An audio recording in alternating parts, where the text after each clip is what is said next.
Hello again, YouTube. So today we're going to do an inbox review of the Fairey Swordfish Mark 1 from Tamiya in 1/48 scale. The Fairey Swordfish was a pretty important aircraft in World War II. It was the only biplane, I think it was the only biplane at least, that was still in use in 1941. Most others had changed to monoplanes, but it was a pretty effective torpedo bomber, so they kept using it until they had more advanced aircraft like the Barracuda and I think the Firefly was it torpedo? Oh, the Barracuda I know for sure. It's a Tamiya model, so I expect it to be pretty good. Now let's take a look at the kit, and please like and subscribe, and ring that bell when you get notifications on my new videos.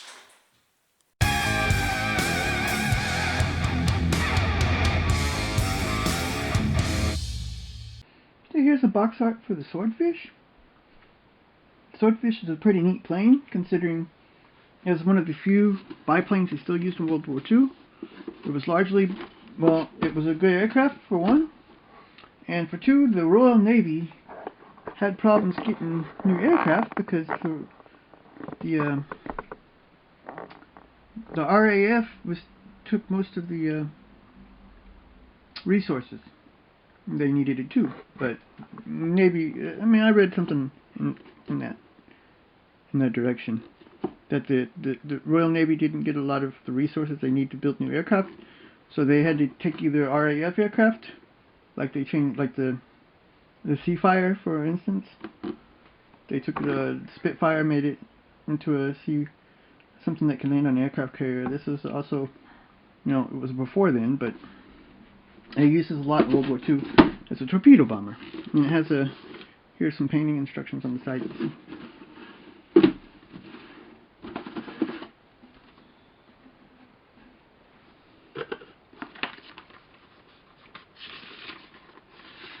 It has a separate sheet for the painting and decal instructions here. And pretty big size too, which is kind of cool. I think it's a little easier to get the shapes of the camouflage right when you have such a large picture to go off of. And it says here, instead of having the little chart for the paint, it actually tells you what every color is. It points to it and shows you, even though they're kind of, it says this is a Tamiya paint, XF21 Sky, AS4 Gray Violet, AS9 Dark Green, X18 Semi-Gloss Black, X11 Chrome Silver, XF1 Flat Black, and that's pretty much all of them.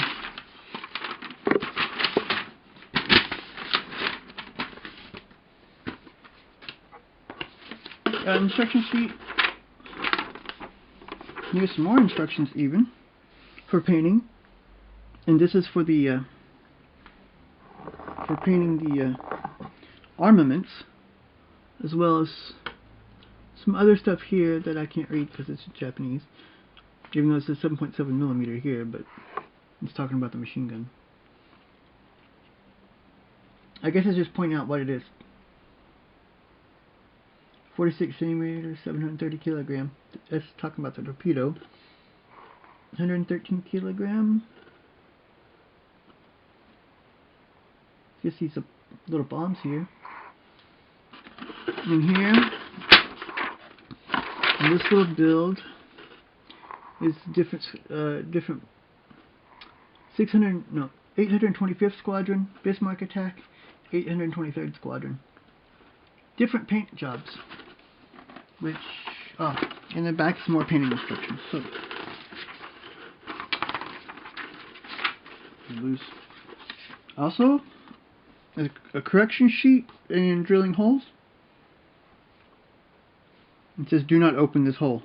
So, if you don't pay attention to the correction sheet and open this hole, then you have to fill it back in.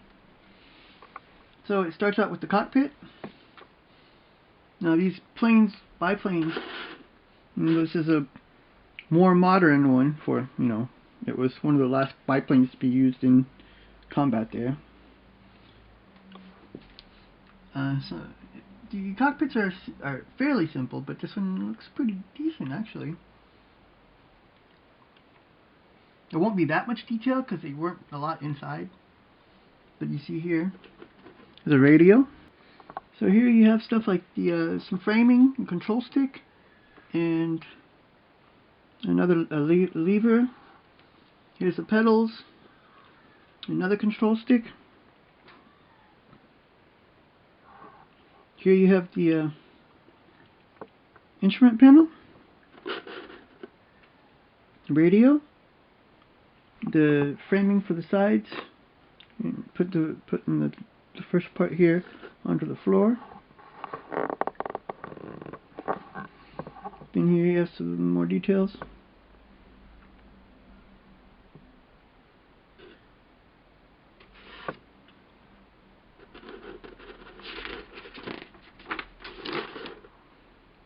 You can see here's the machine gun for the back, the seat for the back. Here's, and it's shown here the crewman. Good painting instructions for the crew as well.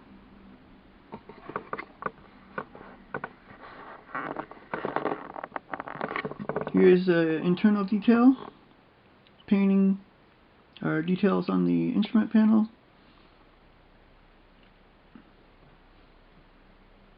And little stuff here on the sides, painting the inside. Then you put the fuselage and the cockpit together, and start with the horizontal stabilizers here, and the rudder, tail hook, a tail wheel. Here we go, engine. Engine looks pretty. The engine. And it looks pretty decent actually from these pictures. Let me see here. Number 10.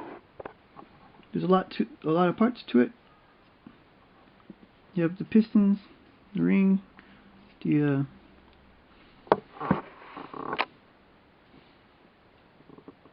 cowling. And here, this is all the front pieces.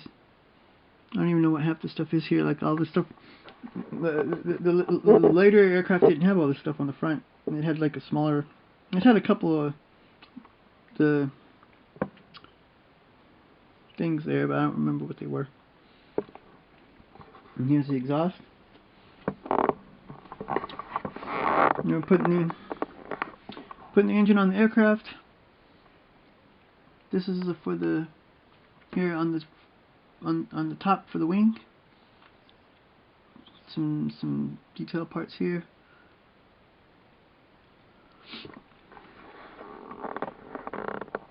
And here's some more parts. The part that goes underneath for the wings. What is this cross section here? You see, there's a part here, and then there's two that go over it. I have to watch for the fit there. That it fits flush.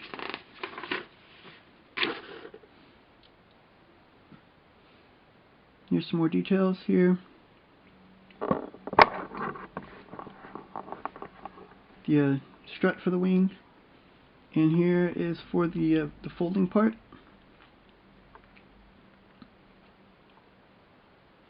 Opening holes. That's where the correction comes in, which they should probably put the correction where it's supposed to go. And then assemble the outer parts of the wings.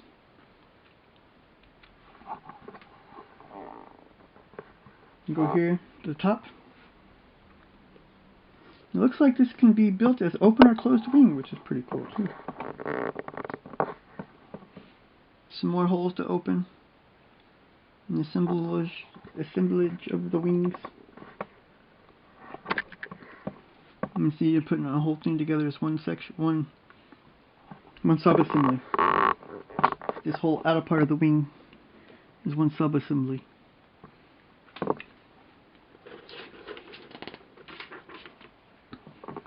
Then we have here the wiring, the cables for the wings. That's cool.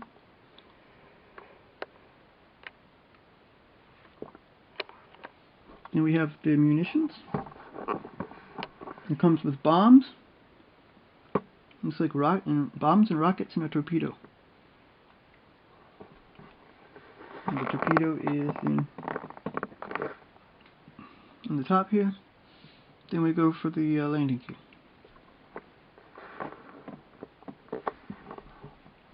The landing gear, and then the struts for the rear tail.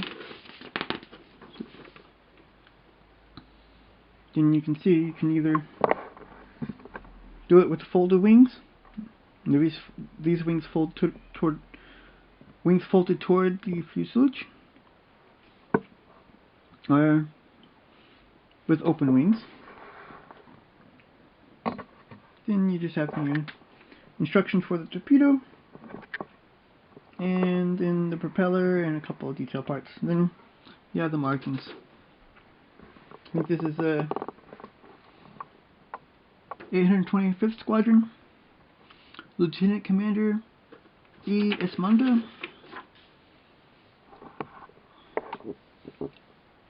Bismarck attack, Lieutenant A.B.D. Beale, Squadron unknown. This one. And this is a totally different camouflage. The last one. It has some bare metal, which would be cool too.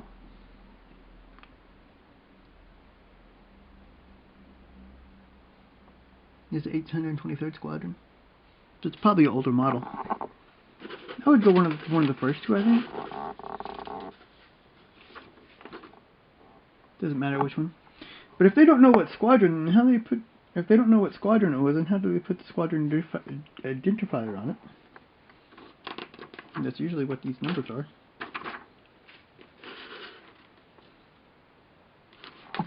A lot of instructions. And it has a lot of decals. The decals look pretty good.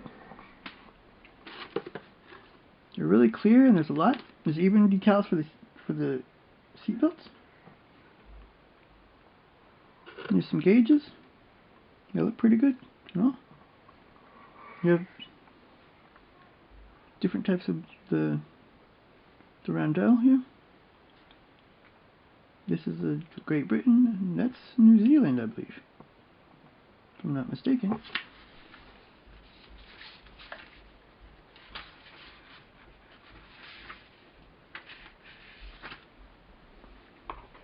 So let's take a look at the plastic next. So look at the parts here.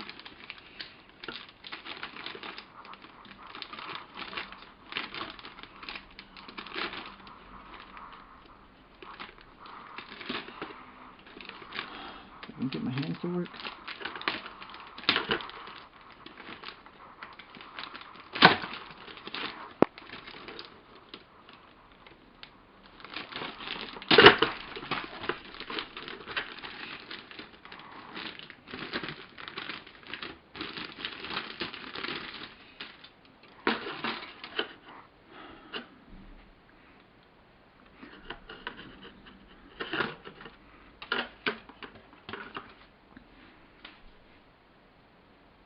So we can see some nice fabric lines here. There's also some mold lines here on both the wings. A big scratch along this one, mold lines here. I don't really know what these they're like little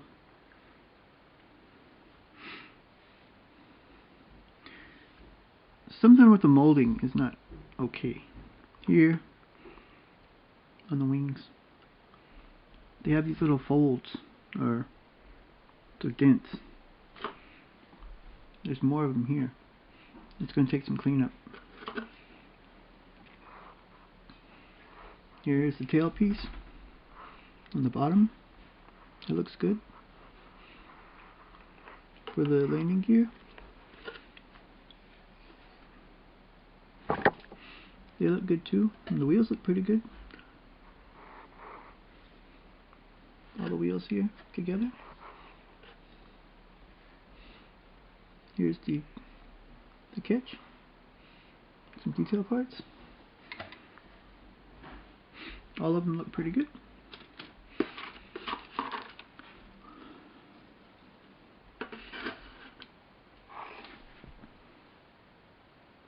Here are the wings.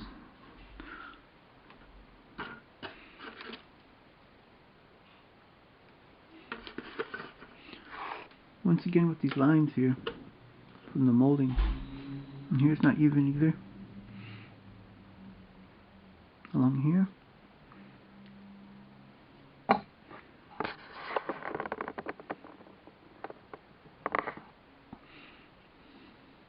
It's the same thing here. Here.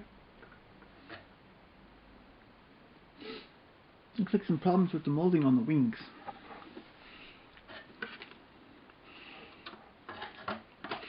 Here's the middle piece for the wings on the bottom. It also has some mold lines here.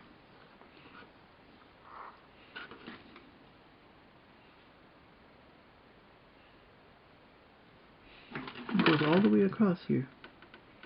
I don't think it's supposed to be like that. Could be wrong, but it's on a lot of these parts like that. These two.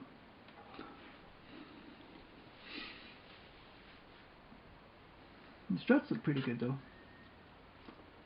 That should be these pieces between the wings. They look pretty good and pretty detailed. This is a much larger biplane than the Fokker. So aircraft like the Fokker. I guess it has to be bigger to be able to carry a torpedo. More armament, bigger aircraft.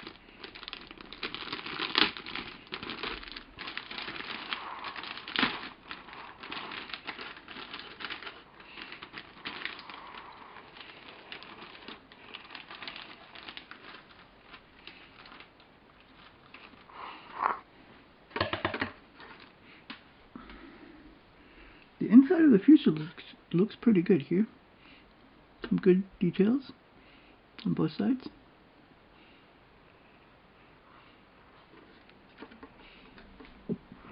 There's a propeller.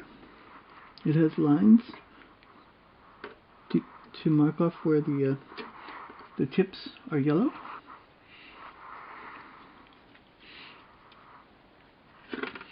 Here's some more. Here are these lower struts for the wings. These are the ones here.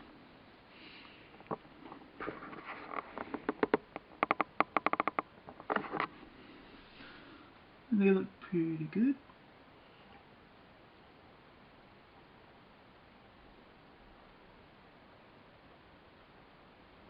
Some really nice figures. They have good detail.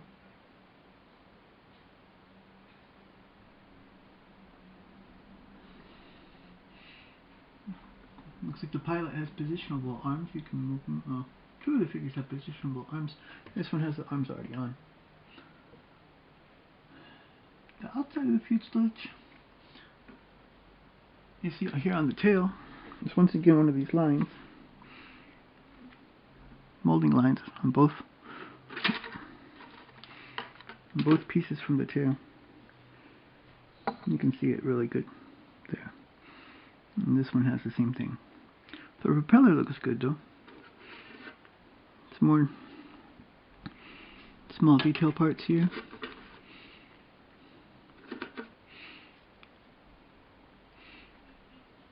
And all that looks pretty, except for these molding lines all over the place. The clear parts look good.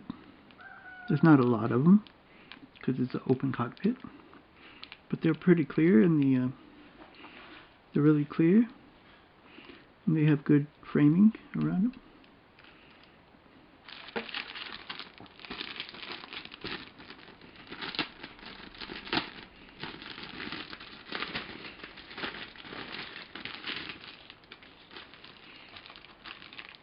There's 2 polycaps, probably for the propeller. Okay. These are trees with weapons. You can see here 2 identical trees. We have the torpedo halves, bomb halves, the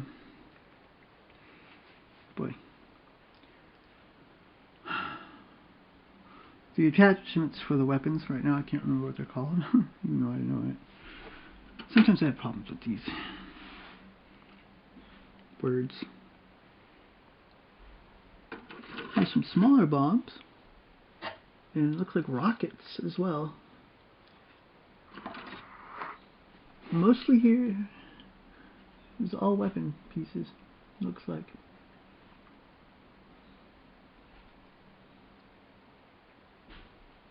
But the moldings look really good on them. This is a little scratch. It happens sometimes. The weapon sets look good.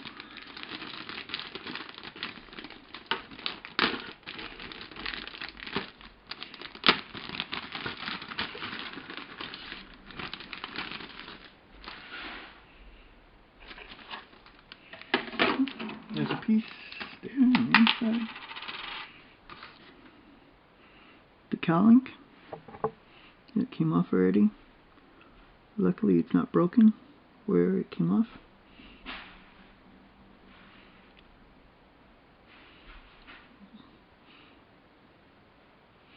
There's good pipes here. They look good. No flash. I don't see any flash on the whole thing. So we'll take a look at this one first.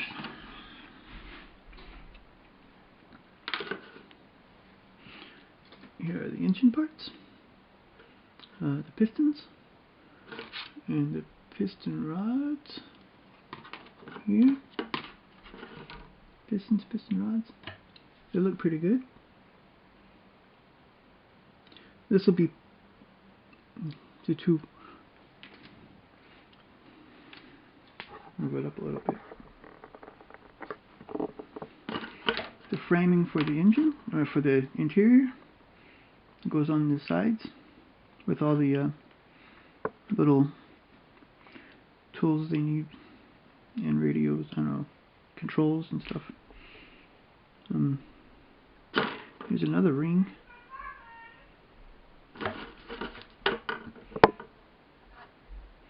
Most likely, I think that might be the exhaust.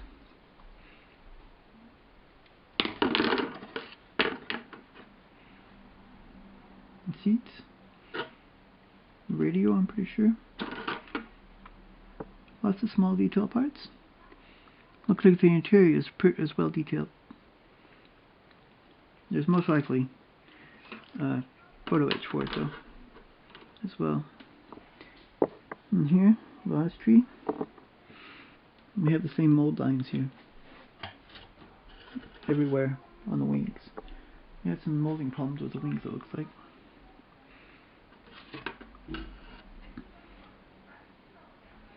There's some lines on the tail, on the rudder.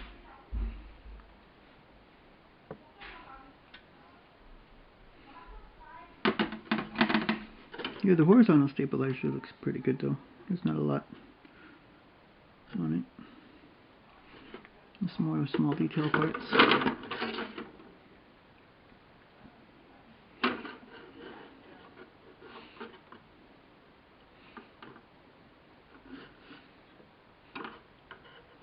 I like the way the fabric looks, but it has everywhere in these mold lines. It's going to take some cleanup, some sanding to get it to have a smooth surface.